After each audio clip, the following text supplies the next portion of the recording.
वजीर आला पंजाब मरियम नवाज शरीफ ने लाहौर में पाकिस्तान की पहली मुकम्मल इलेक्ट्रिक बस सर्विस का इफ्तिताह कर दिया है। इस मौका पर मरियम नवाज ने इलेक्ट्रिक बस में सवारी की और इसका तफसीली जायजा लिया, जबकि सूबाई वजीर ट्रांसपोर्ट बिलाल अकबर ने बस की खसूसियात पर ब्रीफिंग दी। ब्रीफिंग के दौरान बताया गया कि ईवी बस में जदीद सहूलतें फ्राहम की गई हैं, जिनमें GPS location records, wifi, UPS port और दीगर सहूलतें शामिल हैं। बस में 30 नशिस्तें और 80 मुसाफिर की गुंजाइश रखी गई है और खसूसी अफराद के लिए रैंप और मखसूस नशिस्तें भी फराहम की गई हैं। ईवी बस की खासियत यह है कि इसमें मुसाफिरों के तहफ़्फ़ुज़ के लिए एंटी स्लिप शीट इस्तेमाल की गई हैं और इसके लिए 9 मखसूस चार्ज स्टेशन भी कायम किए गए हैं। बस एक बार चार्ज होने पर 250 किलोमीटर तक सफर कर सकती है। मजीद बरआं लाहौर के सबसे बड़े 21 किलोमीटर तवील रूट पर 27 इलेक्ट्रिक बसें चलाई जाएंगी। ये बसें रेलवे स्टेशन से ग्रीन टाउन तक चलाई जाएंगी और उसके रूट पर 42 जदीद तरीन बस शेल्टर्स भी कायम किए जाएंगे। रोजाना 17,000 मुसाफिर इस बस से इस्तेफादा हासिल कर सकेंगे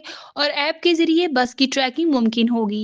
वजीर आला पंजाब मरियम नवाज शरीफ ने सोलर फैन और वाटर कूलर की तनसीब की हदायत भी की है और हर बस स्टैंड पर सेफ सिटी के कैमरे नस्ब करने का हुक्म दिया है। इसके अलावा ई टैक्सी प्रोजेक्ट के तहत इलेक्ट्रिक चार्जिंग स्टेशन कायम करने के लिए भी इकदामात पर गौर किया गया।